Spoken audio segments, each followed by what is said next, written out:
Bonjour à tous et bienvenue dans ce Morning Bull Live. Nous sommes le 8 avril 2024, le lundi 8 avril 2024. Et cette semaine, on va parler macro, on va parler beaucoup macro, parce qu'il y a quasiment que ça. Alors, il y aura 2-3 trucs quand même assez intéressants, parce qu'à la fin de la semaine, il y a le début de la saison des publications trimestrielles qui commence avec les banques qui vont nous changer la vie comme d'habitude. Mais mis à part ça, en attendant, on va attaquer directement avec un petit peu de ce qui s'est passé au niveau des chiffres de l'emploi. J'en ai parlé dans le Swiss Bliss déjà ce week-end, mais je vais faire un très bref résumé de ce qui s'est passé. Et puis après, on attaquera ce qui va nous tomber dessus mercredi, ce qui sera le gros sujet. On est déjà en train de nous préparer d'ailleurs sur les chiffres du CPI parce que le but quand même pour ces chiffres économiques qui vont sortir cette semaine, c'est pas d'avoir des chiffres qui seront bons, mais d'avoir des chiffres qui seront moins pires.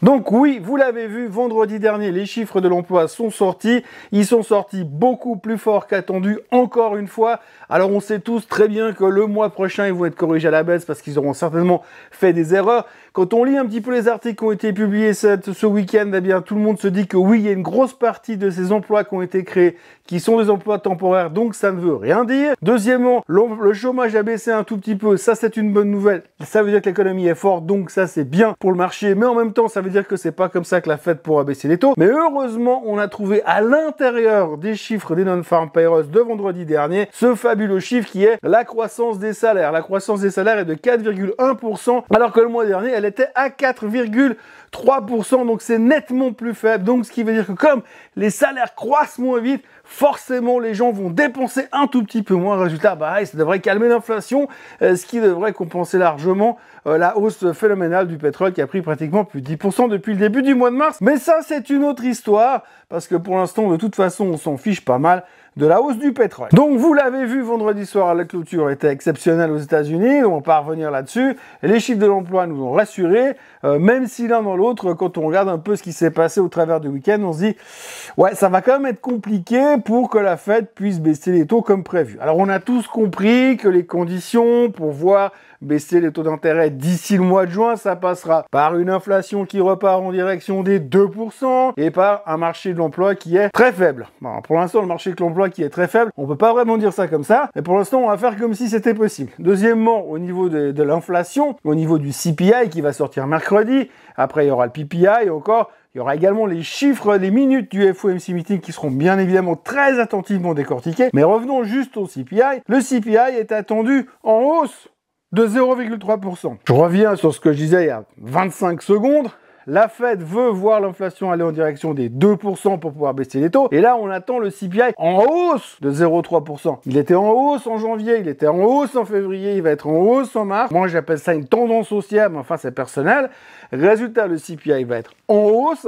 Et alors la bonne nouvelle qu'on est déjà en train de nous préparer, c'est que les experts en finance, donc les mêmes experts qui avaient vu 212 000 créations d'emplois et c'est sorti à 300 000, les mêmes experts se disent que le CPI devrait même être à plus 0,2%. Et ça, ce serait une bonne nouvelle. Donc on en est réduit à ça pour l'instant. Ce qu'on veut, c'est un CPI qui est moins fort que prévu. On parle même pas d'un CPI qui ralentirait. Non, on veut juste qu'il soit moins fort que les attentes. Donc les attentes, c'est plus 0,3% et on attend plus 0,2. Et puis surtout, on nous prépare déjà en nous disant, oui, mais vous comprenez, il faut pas regarder le CPI, il faut regarder le core CPI, parce que le core CPI, c'est quand même vachement mieux. Et pourquoi c'est vachement mieux le core CPI? Eh ben, le core CPI, c'est vachement mieux parce qu'à l'intérieur, on n'a pas mis le pétrole, pas mis la bouffe, et on n'a pas mis les loyers. Parce que vous comprenez, le pétrole, la bouffe et les loyers, c'est un peu trop volatile, donc ça nous met un petit peu un coup de stress au niveau du CPI, et ça risquerait de le faire monter un peu trop. Donc ne regardez que le core CPI, en gros, il prend que en compte les choses qui ne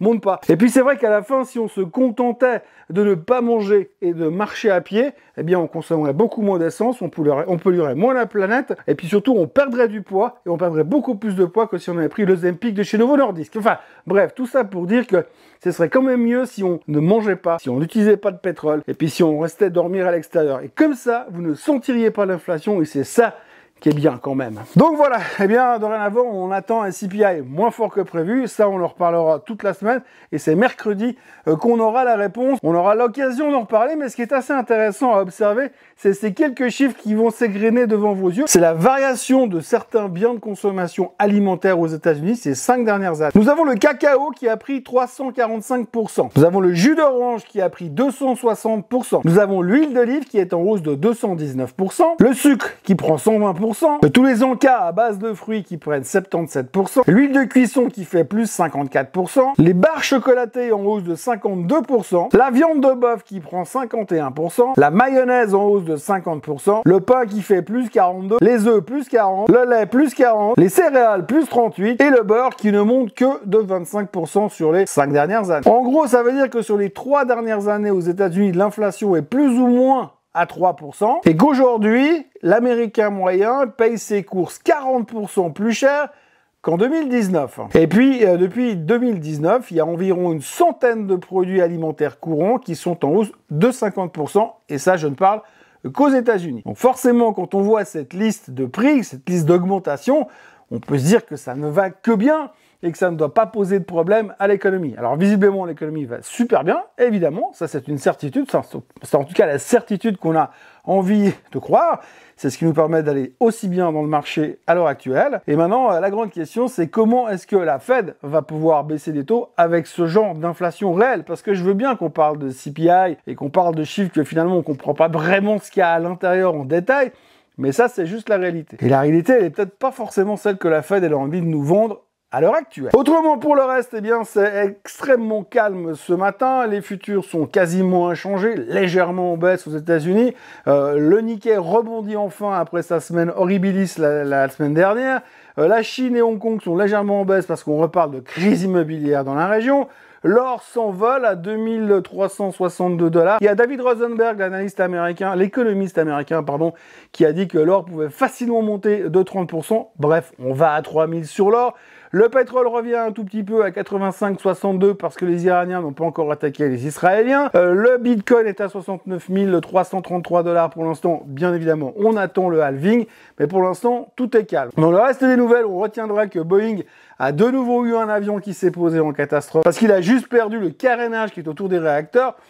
Bricole, atterrissage en catastrophe, il n'y a pas eu de victime, mais quand même ça fait juste un de plus pour Boeing, donc tout se passerait bien en ce moment. Peut-être qu'il faudrait commencer à annoncer quand les Boeing se posent sans problème, ce serait peut-être plus intéressant que l'inverse. Comme il n'y avait pas assez de tension dans le monde, on entend aussi parler de tension entre les USA et la Chine, puisque Biden est en train de dire aux Chinois de faire attention, de ne pas faire trop les clowns dans la mer de Chine en ce moment, parce que ça lui fait pas plaisir.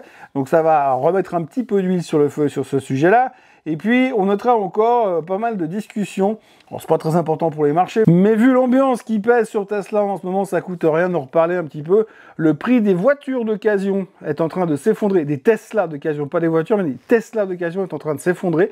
Grosso modo, pour une voiture de 40 000 miles, eh bien, elles ont perdu, en l'espace de quelques mois, elles ont perdu 50% de valeur. Je crois que vous pouvez toucher une Tesla S de bonne facture avec 40 000 miles à 30 000 $. Donc ça devient de plus en plus bon marché et la personne qui écrivait l'article disait que à ce niveau-là, il est difficile de ne pas en acheter une. Eh bien, qu'il se rassure, je vais me faire force de ne pas en acheter une, même à 30 000 $. On commence donc la semaine en roue libre. On va voir la production industrielle en Allemagne, on va voir le trade balance en Allemagne, on aura les attentes d'inflation sur une année de la fête de New York. Il faut se rattraper à ce qui traîne dans le marché. Il n'y a peut-être rien à dire aujourd'hui qu'on prend ce qui vient. Et puis il y aura aussi Thomas Jordan de la BNS qui va nous distiller toute sa science, qui parlera tout à l'heure. Ça sera toujours intéressant à écouter, même si on a tous plus ou moins compris que vu l'inflation en Suisse, eh bien, on allait forcément baisser les taux encore probablement une ou deux fois en tout cas d'ici la fin de l'année. Au moins, il y a un pays qui va baisser les taux une ou deux fois durant le reste de l'année. Et peut-être même la BCE, puisque ce sera un des gros sujets de la semaine. Jeudi, il y aura la Banque Centrale Européenne. Et de plus en plus de voix s'élèvent pour dire que Madame Lagarde risque de bien être la première à baisser les taux au mois de juin avant Monsieur Powell. Enfin, on a encore l'occasion d'en reparler parce que d'ici le mois de juin, il peut s'en passer pas mal des choses. Voilà ce que l'on pouvait résumer de ce début de semaine. Donc on est au milieu de nulle part, il y a encore pas mal d'optimisme dans le marché. On veut croire que ça va continuer. Ce qui est assez impressionnant, c'est qu'on est en train d'accepter le fait que les taux, il n'y en aura peut-être que 2 baisses de taux cette année, voire même pas du tout, mais qu'on est toujours en hausse de 30%. Et on est arrivé en hausse de 30% depuis le 1er novembre parce qu'on attendait 6 baisses de taux en 2024. Voilà, n'oubliez pas de vous abonner à la chaîne Swissquote en français, n'oubliez pas de liker cette vidéo, n'oubliez pas de partager cette vidéo, n'oubliez pas de commenter cette vidéo. Je vais faire de mon mieux pour répondre au maximum à tous vos commentaires. D'ici là, passez une excellente journée, un très bon lundi, et moi je me réjouis déjà de vous retrouver demain matin pour parler de la même chose. Allez, bonne journée!